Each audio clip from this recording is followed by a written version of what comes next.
इस वक्त मैं आपको उस दृश्य को दिखा रहा हूँ जब कोरोना को परास्त करने वाला एक योद्धा आनंद कुमार 21 दिनों के बाद अपने परिवार के सदस्यों की संख्या को पुनः पूरा करने के लिए आने वाले हैं। आनंद कुमार हमारे दूसरे पुत्र यानी छोटे पुत्र हैं। मोटे तौर पर आप उन्हें दबंग ही समझ सकते हैं, जिनकी दबंगई कोरोना पर भी चल गई। नन्हे रिधन कुमार अपने पापा के आगमन को केक काटकर सेलिब्रेट करने की तैयारी कर रखा है। परिवार के अन्य सदस्य ऐसे दिख रहे हैं मानो किसी बीमारी से ग्रस्त हैं। वजह आप समझ सकते हैं। रिधन कुमार ने पापा के आने की उल्टी गिनती शुरू कर दिया है, जिन्हें बताया गया था कि उनके पापा काम से रांची गए हैं। लम्हों में आनंद कुमार अपने परिवार के बीच शामिल होने वाले हैं।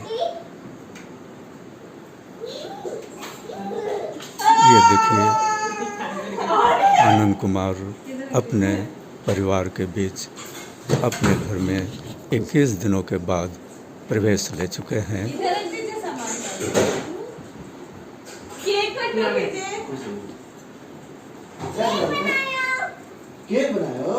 एक दूसरे से आशीर्वाद लेने देने की सिलसिला भी हुए हैं।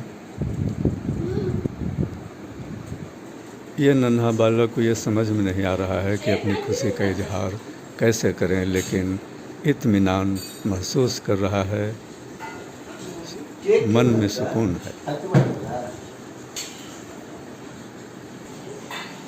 रोज़ एक टॉय यानी खिलौना मिलने की आस दोबारा जगी है। खुशी का इजहार कैसे करें समझ में नहीं आ रहा है। रिधन कुमार को फिर भी कोशिश कर रहे हैं।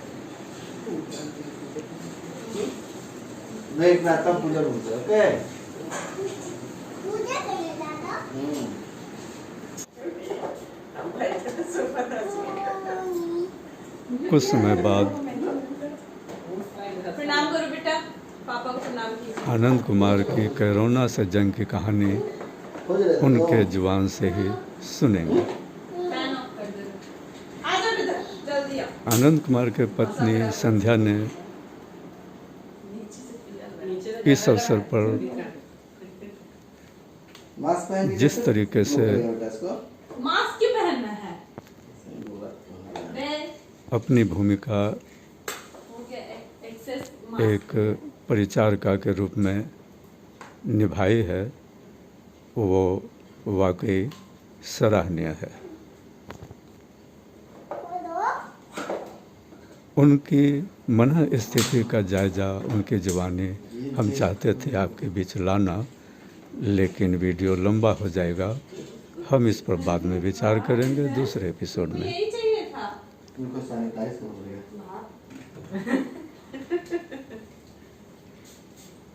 जो उम्मीद मन में पाल रखा था रिधन ने, नई टॉयज पाने का, वो पूरा होने वाला है।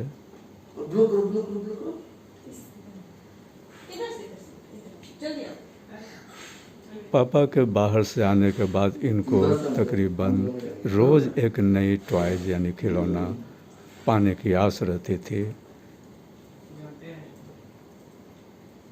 अब वो सिलसिला शुरू हो जाएगा।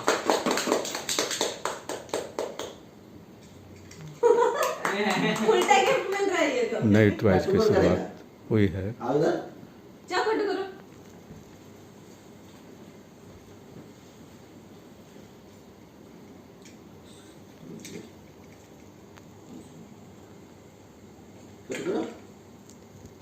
कोरोना से जंग जीतने वाले लोगों का एक तरीके से यही समझा जाता है कि उन्होंने पुनर्जीवन प्राप्त किया है और इसी वजह से पापा को खिला। श्रीधर ने उनके आगमन को मैं खा लूँगा, ठीक है? केक काटकर अपने परिवार के सदस्यों के साथ सेलिब्रेट करने का आयोजन खिलाओ। किया। गिर रहा है।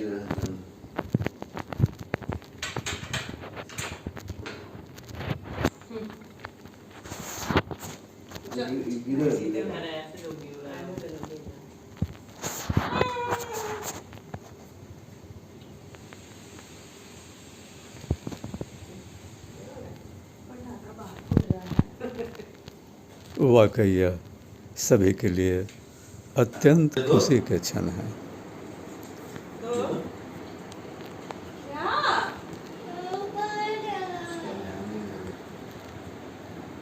हमारी ईश्वर से विनती है कि कोरोना से पीड़ित लोगों को इसी तरीके से दिन दिखाएं। है तो ये बहुत पेनफुल बीमारी। हम सबसे सब ज़्यादा पेनफुल होता है ईश्वर के शुक्रगुजार हैं। 15-20 दिन। हाँ बेटा, 15-20 दिन फैमिली से, काम से, दुनिया से अलग रहना तो कोरोना से ज़्यादा कष्टदायक है, बहुत ज़्यादा है। और जिनके पास अगर सुविधा नहीं है अलग रहने का, चाहे किसी तरीके का सुविधा अगर नहीं है उनके पास, तो उनके लिए समझिए कि इस सजाए काला पानी से कम नहीं है ये बीमारी। और कोरोना का जहाँ तक एक्सपीरियंस है, शुरू का 10 दिन काफ़ी तकलीफ होता है इसमें। अगर ध्यान दिया जाए तो पक्का ऊपर जाने का चांसेस है। मेरा इसमें अपना पर्सनल एक्सपीरियंस है कि 2 दिन 6th और 7th डे वो मेरे लिए बहुत पेनफुल था। उसमें हमको थोड़ा सा सांस लेने में भी रात में प्रॉब्लम हुआ, लेकिन हम बताए नहीं। और तो हल्का हार्ट के साइड में पेन भी हुआ था 2 दिन, 6th और 7th डे। और 9 दिन तक बिना फीवर उतरे लगातार फीवर में रहना, वो शरीर के लिए ऐसे भी बहुत वीकनेस और पेनफुल होता है। ना आप सो सकते हैं, ना आप ठीक से खा सकते हैं, ना मतलब आप उसको बता नहीं सकते कि क्या है। आप दवा खा रहे हैं लेकिन फ़ायदा नहीं हो रहा है। उसमें ही आधा आदमी टूट जाता है कि हम लगता है ठीक नहीं होंगे, क्योंकि फीवर इतना ज़बरदस्त पकड़ता है उसमें कि आपको कोई मेडिसिन काम नहीं करता है। और 10 दिन के बाद लगता है ऐसा कि पता नहीं ठीक होगा कि 10 दिन के बाद लगता है कि ठीक होगा नहीं होगा। ये सोच के आधे लोग कमज़ोर पड़ जाते हैं। पर अब जबकि इसको खबर मिल से क्या लोगों को कि अगर कोई आदमी अगर 10 दिन तक इसको पार कर जाता है तो फिर वो ठीक होना शुरू हो जाता है। और बहुत हद तक मेरा भी एक्सपीरियंस यही रहा कि शुरू का 7 दिन अगर आप सही से अपने आप को चाहे प्रोटोकॉल इसका फॉलो करते हैं तो आपको ठीक होने से, स्वस्थ होने से कोई नहीं रोकेगा। दूसरा कि इसमें बीमारी के साथ साथ खाते रहना है प्रॉपर। यही तो है कि अगर घर में आपके अगर फैमिली मेम्बर नहीं है, चाहे आपके पास सुविधा नहीं है, तो इससे जितना इतना आसान नहीं है। और मेरा एक्सपीरियंस सबसे ज़्यादा कि कोरोना सुनते थे लेकिन हमको खुद भी विश्वास नहीं होता था। मैंने कोई प्रोटोकॉल फॉलो नहीं किया, कोई मतलब क्या कहेंगे, कोई सावधानी नहीं ली है, तो मुझे हो गया तो कोई आश्चर्य का बात नहीं है। पर अब समझ में आता है कि नहीं, सावधानी तो लेना पड़ेगा इसमें, स्पेशली जिनका इम्यूनिटी कमज़ोर है, चाहे फैमिली बैकग्राउंड बहुत कमज़ोर है, चाहे उनके पास कोई करने वाला नहीं है, तो जितना ज़्यादा सावधानी लेगा उतना बढ़िया है, नहीं तो बहुत मुश्किल है निकलना इसमें से। और इस बीच में एक चीज़ और सीखे इसमें कि काफ़ी लोग एक दूसरे को इसमें मदद कर रहे हैं, पर किसी का मदद किसी को भारी भी पड़ सकता है, क्योंकि बिना ज्ञान के लोग ज्ञान दे रहे हैं इसमें। ये सबसे ज़्यादा खतरनाक हो रहा है इसमें कि लोग को ज्ञान है नहीं इस चीज़ का, और वो मेडिकल ज्ञान दे रहे हैं, लोगों को बिना मतलब कुछ भी सलाह दे रहे हैं। इसका सबसे बड़ा प्रॉब्लम क्या है कि पिछले साल उस तरीके का नहीं था ये, और इस साल हम कोरोना पे ज़्यादा नहीं बोलेंगे, लेकिन इस साल क्या है कि बॉडी टू बॉडी वो डिफर कर रहा है, बॉडी टू बॉडी वो अपना एक अलग म्यूटेंट दिखा रहा है। और कोई ज़रूरी नहीं है कि सबको आप एक तरीके से ठीक कर देंगे, क्योंकि किन्हीं को सब सेफ रिपोर्ट होने के बावजूद बॉडी में जो बीमारी दिख रहा है वो अलग है। हमारे परिवार में हमारे से जो बड़ी है, हमारी बड़ी मम्मी, उनका अगर आप रिपोर्ट को चेक करेंगे पूरा, तो उनको हमारे परिवार में सबसे ज़्यादा इन्फेक्शन था, पर एज के मुताबिक भी बहुत अच्छा वो फाइट की। अगर आप हमारे परिवार में जाएंगे तो हमारे एक बहनोई है रितेश, उनको मैंने क्या देखा कि उनका और मेरा लगभग एक जैसा रिपोर्ट था, पर उनका काफ़ी पेनफुल रहा। एक समय ऐसा है कि लगा कि उनको हॉस्पिटल में डालना ही पड़ेगा, लेकिन हमारा एक फ्रेंड है आकाश, राकेश, उनके मदद से उनको ट्रीटमेंट दिया गया ऑनलाइन। काफ़ी उनको 2-3 दिन रात में उनको उठना पड़ा, 2 बजे 3 बजे वीडियो कॉन्फ्रेंस पे लेके उनको मेरे फ्रेंड ने जो हो सका अपना बताया, उससे उनको काफ़ी फ़ायदा हुआ। अभी वो भी बहुत अच्छा कर रहे हैं। अगर उनसे भी उनके राय लिया जाएगा तो वो इससे भी हो सके पेनफुल सिचुएशन या पेनफुल एक्सपीरियंस आपको शेयर कर पाएंगे। और लास्ट में यही बोलना चाहूँगा, हर आदमी को अभी फ़िलहाल प्रिकॉशन लेना चाहिए। सबसे ज़्यादा इसे ध्यान दीजिए कि आपके आगे पीछे कौन है, आपका फाइनेंशियल क्या स्थिति है, आपके पास क्या क्या सुविधा है। बिना सुविधा के इस लड़ाई को लड़ना इतना आसान नहीं है।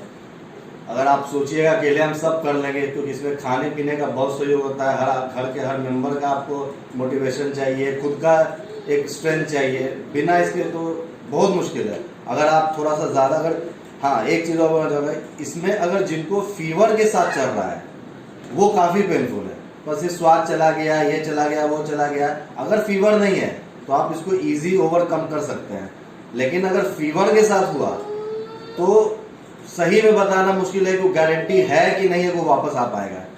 क्योंकि जब फीवर बढ़ता है तो ऑक्सीजन लेवल नीचे जाता है। मैं अपना एक्सपीरियंस बताऊंगा, 6ठे दिन मेरा रात के 1 बजे मुझे ऐसे लगा कि मेरा कोई मतलब कि सांस रुक गया लगा।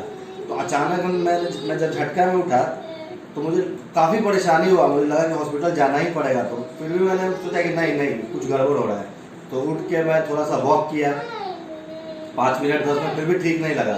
फिर मैंने ऑक्सीमीटर लगाया तो देखा कि मेरा 89 पे जा रहा है, और उसके बाद उसके भी नीचे चला गया और वो ब्लिंक करने लगा। तो मुझे डाउट हुआ हो सके खराब होगा।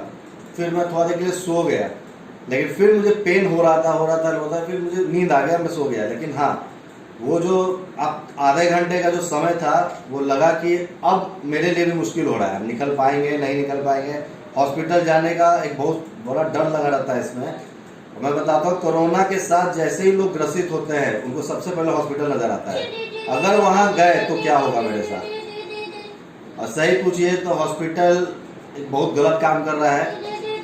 इलाज में अगर सही देखिए, अगर आप सभी टेस्ट को कराते हैं तो 10 से 12 हज़ार का खर्चा है, प्लस इसके खाने पीने रहने में आपको समझ के चलिए, अगर आप 20 दिन सही से अगर प्रोटोकॉल को फॉलो करते हैं तो 10,000 और मानिए। और हॉस्पिटल 1 दिन का 40,000 आपसे ले रहा है, उसमें वो कुछ नहीं दे रहा है, सिर्फ आपको बेड, ऑक्सीजन के नाम पे ऑक्सीजन जोर पड़ा तब देता है, ऐसे नहीं देता है। और वो 40-50 हज़ार रुपये आपसे ले रहा है। सेम मेडिसिन आपको चलेगा जो आप घर पे खा रहे हैं, वो मेडिसिन इजिली अवेलेबल है। अभी थोड़ा कोरोना के चलते आउट ऑफ स्टॉक हो गया है, उस मेडिसिन में ऐसा कुछ नहीं है जो आपको नहीं मिल सकता है, चाहे वो बहुत रॉकेट साइंस है। आप इसमें इस बिंदु पे ध्यान दीजिएगा कि कोरोना के करके कोई दवा इसमें मैंने नहीं खाया है, कोई भी नहीं खाया है। कोरोना के करके स्पेशली दवा उनको चलता है जो हॉस्पिटलाइज हो गए, जैसे फेविफ्लू, रेमडेसिविर, ये सब एक स्कैम है। ये कोई दवा नहीं है, ज़रूरत भी नहीं है। अगर आप प्रोटोकॉल को फॉलो करेंगे, अपने डॉक्टर, अपने फैमिली और अपने आप पे विश्वास करेंगे ना, तो आपको शायद इस दवा की भी ज़रूरत नहीं पड़ेगी। लेकिन अगर इस प्रोटोकॉल को फॉलो नहीं करते हैं तो भगवान भी आपको नहीं बचा पाएंगे। अगर आपका सैचुरेशन नीचे जाता है तो ये सबसे पेनफुल है, क्योंकि वो जो 2 दिन मैंने फील किया, फिर दूसरे दिन ये स्पेशली कब हुआ जब मेरा फीवर 102 चला गया। फिर सेकेंड डे मेरे साथ सेम सिचुएशन हुआ, मुझे लगा कि अब तो हॉस्पिटल जाना पड़ेगा। फिर भी मैंने किसी को कुछ नहीं बताया। ये जब मैं थोड़ा ठीक हो गया, फीवर ठीक हुआ, तब मैंने शेयर किया इस बात को। ये होता है, लोग झूठ नहीं बोल रहे हैं। और कोरोना है कि 5G है कि 10G है, इस पर दिमाग मत लगाइए। इसका जो प्रोटोकॉल बोलता है इस पर आप फोकस कीजिए। सीधी सीधी बात है। मास्क है, उस मास्क को अगर आपके पास पैसा है, सुविधा है, तो उस मास्क को बाहर ही फेंक दीजिए। उसको रिपीट करके धोने की भी जरूरत नहीं है, क्योंकि ये अगर चला गया तो मैं बता रहा हूँ, बिना सुविधा संसाधन के आप इस लड़ाई को नहीं जीत सकते हैं। मैंने 2 दिन इस चीज़ को फील किया, और हमारे जो बहनोई है रितेश, उन्होंने 3-4 दिन फील किया। एंड में मुझे ऐसा लगा कि मैं बेकार का इस मैटर में पड़ गया, कहीं इनको कुछ हो ना जाए मेरे ट्रीटमेंट में। फिर भी मैंने ताकत रखा। मेरे फ्रेंड ने बोला तुम टेंशन मत लो, उसने उनको पूरा ट्रीटमेंट दिया विदाउट एनी मनी, कोई मनी पैसा की जरूरत नहीं पड़ा। उसको हॉस्पिटल में जाके इंजेक्शन दिलाने की जरूरत पड़ी, उसमें भी उनको एक पैसा नहीं लगा। हाँ, स्टाफ को 500 रुपया दिया गया, वो बस ऐसे ही दिया गया, डॉक्टरी पैसा नहीं दिया गया है। उनको भी काफ़ी पेनफुल सिचुएशन फेस करना पड़ा। और जब मैंने उन्हें वीडियो कॉन्फ्रेंस पे जब देखा था, जब वो बीमार, मतलब एक्सेस बीमार थे, डैट वॉज वेरी पेनफुल। मुझे ऐसा लगा कहीं कुछ इनको हो ना जाए, क्योंकि उनकी स्थिति बहुत खराब थी। तो सही पूछिए तो लास्ट ईयर तक ये कोरोना मुझे स्कैम लग रहा था। अभी भी मैं इस नाम से नहीं कह सकता हूँ इस नाम से ही हो रहा है, लेकिन हाँ, बीमारी तो है, बीमारी है और ये किसी को भी हो सकता है, कोई एज ग्रुप को भी हो सकता है। बस भगवान पे भरोसा रखिए, फैमिली पे भरोसा रखिए, अपने आप पे भरोसा रखिए, और सबसे ज़्यादा मैं कहूँगा कि भगवान पे भरोसा रखिए, क्योंकि जिस दिन मेरा क्रिटिकल होना शुरू हुआ था, date was 6th and 7th day, जो कि बहुत ज़्यादा इंपॉर्टेंट है इसमें, बहुत ज़्यादा। आप वीडियो में भी देख रहे होंगे, न्यूज़ में भी देख रहे होंगे और व्हाट्सएप पे भी पढ़ रहे होंगे। बस यही सच है कि 6th और 7th डे बहुत इंपॉर्टेंट है। बाकी फालतू की चीज़ों पर ध्यान मत दीजिए। कुछ लोग आपको कहेंगे नाक में नींबू डाल लीजिए, ये कर लीजिए, वो कर लीजिए, ये सब फालतू बातों पे ध्यान मत दीजिए, जान चला जाएगा। हमारे परिवार में बहुत होशियार लोग हैं जो इस चीज़ को फॉलो कर रहे थे, भगवान उनको बचा लिए, नहीं तो दूसरे रास्ते उनको जाना पड़ता है। और मैं वो गलत नहीं बोलूँगा, इस तरीके का हवा है कि लोग को जो बोला जा रहा है उस तरफ वो दौड़ जा रहे हैं बिना सोचे समझे। और मुझे भी बोला गया, मैंने इस पर ध्यान नहीं दिया। मैं 1 मिनट के लिए नहीं बोलता हूँ कि फालतू प्रोटोकॉल को आप फॉलो कीजिए, सिर्फ और सिर्फ अपने आप को फॉलो कीजिए, डॉक्टर को फॉलो कीजिए और डेली पूजा पाठ कीजिए भाई, नहीं तो कोई मौका नहीं, कभी भी जा सकते हैं आप। और जिनको सुविधा नहीं है उनको बहुत मुश्किल है, पता नहीं भगवान भी बचा पाएंगे कि नहीं बचा पाएंगे। अगर वो प्रॉपर खान पान नहीं करते हैं, उसके बाद का वीकनेस भी बहुत पेनफुल होता है। आप खड़े नहीं रह सकते हैं, आप मतलब एनी टाइम आपको वीकनेस लगेगा, बॉडी आपका शिविर कर रहा है, हिल रहा है। तो ये सब चीज़ मुझे तो नहीं हुआ, क्योंकि फैमिली का सपोर्ट रहा, प्रॉपर खाना पीना मैं टाइम से लिया और प्रोटोकॉल को मैंने फॉलो किया, जो कि मैं इस समय बहुत आलसी हूँ, उससे कोई काम हो नहीं सकता है, मैं काम करने के लिए बना ही नहीं हूँ, लेकिन करना पड़ता है। अगर आप उसको नहीं कीजिएगा, फैमिली को भी हारना पड़ेगा, एकदम हारना पड़ेगा, क्योंकि बहुत कुछ खुद से भी करना पड़ता है। और सबसे खराब एक्सपीरियंस था बर्तन धोना, डेली अपना कपड़ा धोना, जो मैंने कभी नहीं किया है, बस कॉलेज लाइफ में कभी किए थे। अभी भी कपड़ा मेरा रखा होगा, जैसे तैसे करके धोया नहीं पूरा उसको। ये सब करना पड़ता है। और उसके बाद अगर आपके घर में छोटा बच्चा है तो वो एक बहुत ज़्यादा सेंटिमेंटल हो जाता है, स्पेशली छोटे बच्चे के लिए। फैमिली तो है ही, उनको पता है, वो लोग समझदार है, मैच्योर है, छोटे बच्चे को लेके ज़्यादा फील होता है। तो इसीलिए मैं कहता हूँ, अगर आपको फैमिली से अगर प्यार है, चाहे अपने काम से प्यार है, चाहे अगर आप कुछ भी कर रहे हैं, इस चीज़ को ध्यान दीजिए। क्योंकि अगली लोग अभी कह रहे हैं तीसरा वेव आएगा, चौथा वेव आएगा, उसको आने दीजिए, उसके पीछे मत भागिए, बस प्रोटोकॉल को फॉलो कीजिए। और एक सबसे इम्पोर्टेंट बात, इसको नजरअंदाज मत एकदम कीजिए, इसको आप हल्के में मत लीजिए, मॉनिटर कीजिए, पैनिक मत कीजिए, गलत अफवाह मत फैलाइए। अगर आपको ज्ञान नहीं है, डॉक्टर के ऊपर छोड़ दीजिए, फालतू सलाह ना दें किसी को। डॉक्टर बन के मतलब हमारे अभी आप देखिए, अगर 1000 पेशेंट है अगर अवेलेबल है तो 1 करोड़ डॉक्टर है हमारे घर में सलाह देने के लिए। और मैं अपने फैमिली से एक और रिक्वेस्ट करूंगा, जो मेरे गिरवांशज लोगों को मेरे से रहा इस बीच में, ड्यूरिंग 1 to 10 डेज में मुझे जब फीवर था, मैं काफ़ी कॉल्स नहीं उठाता था, तो मैं उनसे ये रिक्वेस्ट करूंगा कि बुरा ना माने, उस समय पॉसिबल नहीं होता हर कॉल को उठाना, क्योंकि शरीर हमेशा फीवर में होता है और कुछ भी अच्छा नहीं लगता है। और उस बीच क्योंकि एकदम नया होता है ना, तो लोग आपको, सब लोग फ़ोन करते हैं, ये मत कीजिए आप, इससे किसी को बुरा नहीं लगेगा। आप मेरे नहीं उठाने से आपको बुरा लग रहा है, पर आप ये सोचिए जो बीमार है, आप उससे उम्मीद करते हैं कि दिन भर आपसे बात करे, ये पॉसिबल नहीं है। जो करता है उसको मेरा सलाम है, उन्हीं को आप कीजिए जो उठाते हैं फ़ोन। पर ये जानिए कोई गलत नहीं है, ना आप गलत हैं, ना कोरोना से पीड़ित वो आदमी गलत है। मुझे इस चीज़ का बहुत लोगों ने बोला, हाँ मैं फ़ोन नहीं उठाता हूँ, मुझे प्रॉब्लम है फ़ोन उठाने से, क्योंकि एक तो मैं बीमार हूँ, आप मुझसे उम्मीद कर रहे हैं कि मैं हर दूसरा कॉल को उठाऊँ, ये पॉसिबल नहीं है। अगर जो उठा रहा है वो इसका मतलब समझिए एक पॉजिटिव है उनके पास, मेरे पास ये शक्ति नहीं है कि मैं बैठ के एक एक कॉल को रिस्पॉन्स करूं, ये करूं, वो करूं, नहीं अच्छा लगता है उस समय। तो इसके लिए मैं क्षमा भी चाहता हूं, आपसे रिक्वेस्ट भी करता हूं, कम से कम कोरोना पीड़ित को आप सप्ताह भर फोन ना करें, उनके फैमिली से आप राय विचार करें, उनको एकदम बुरा नहीं लगेगा। वो अगर जिंदा बच गए आपका सब फोन उठाएंगे, नहीं तो आप लोग के कॉल से वो मर जाएगा। इस बात को आप प्लीज ध्यान दीजिए, आपके कॉल से वो मर जाएगा। एक तो सांस लेने में प्रॉब्लम, फीवर का चढ़ना, आप लोग समझते, चुप रहो, आप लोग समझते नहीं है। आप लोग उस आदमी को गलत बोलते हैं, फिर वो उसको बोलता है, वो उसको बोलता है मालिक को कॉल किए, उसको कॉल को उठाता नहीं है। आप सिचुएशन को समझिए, नेचुरल दिन में, नॉर्मल दिन नहीं उठाता है कोई, वो गलत है, लेकिन अगर बीमारी में नहीं उठाता है आप गलत है। आप समझिए, फीवर उतरेगा, वो आदमी अगर बच के आ गया, वो आपसे मिलेगा भी, बात भी करेगा। प्लीज फोन कॉल्स को आप समझिए, बहुत डिस्टर्बिंग होता है। वो ऑलरेडी परेशान है, उसको पता नहीं है कि वो वापस जा पाएगा कि नहीं जा पाएगा, और कई तरीके को न्यूज को पढ़ते हुए भी कोरोना में लड़ना बहुत मुश्किल हो जाता है। बी पॉजिटिव और रिपोर्ट शुड बी नेगेटिव, लेकिन समझिए कॉल्स को अवॉइड कीजिए, उसको ठीक होने दीजिए, मिलेंगे आपसे। लेकिन कोरोना है, इस पर विश्वास कीजिए और ध्यान दीजिए।